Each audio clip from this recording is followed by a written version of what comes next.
একসময়ে বক্সারটি অপরাজিত ছিল, ছোট বড় সব জাতীয় চ্যাম্পিয়নশিপ জিতেছে, কিন্তু একবার পরাজয়ের পর সে হতাশ হয়ে পড়ে। বাড়িতে এত সময় কাটানোর পর সাংবাদিকরা তাকে দাবি করে সে চাকরি খুঁজতে কোথাও বেরিয়েছে। চ্যাম্পিয়ন তৎক্ষণাৎভাবে রেগে যায়, তিনি তার সিগারেট ফেলে দেয়, মদ্যপান বন্ধ করে দেয় আর তার জার্সিটি বের করে।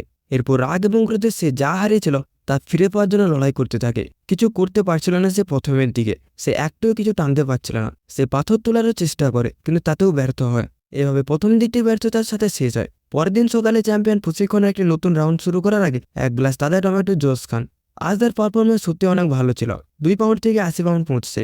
তারপর ভারী পাথরের মুখোমুখি হয়। ওয়ার্কআউটের পর সে ঠান্ডা জলে স্নান করে। সময় কেটে গেল এবং প্রশিক্ষণ চক্র চলতে থাকলো। সে ঘুমের সময় ভাগ করে নিল। অবশেষে তার অক্লান্ত প্রচেষ্টার মাধ্যমে তিনি এক হাতে 10,000 পাউন্ড ওজন বারবেল তুলতে পেরেছিলেন এবং 1 মিনিটে সে 1000 পুশ আপ মারতে সফল হয়েছিল। ভারী পাথরের মুখোমুখি হয়ে বক্সিং চ্যাম্পিয়নে এটি তার পিঠে বহন করে এভারেস্টে আরোহণ করেছিলেন। সবকিছু প্রস্তুত রেখে বক্সিং চ্যাম্পিয়নের রিঙে ফিরে আসার পরিকল্পনা করেছিল। এবার কেবল তার সম্মান পুনরুদ্ধার করার জন্য নয়, গুজব রটনাকারী প্রতিবেদনকেও ফাঁস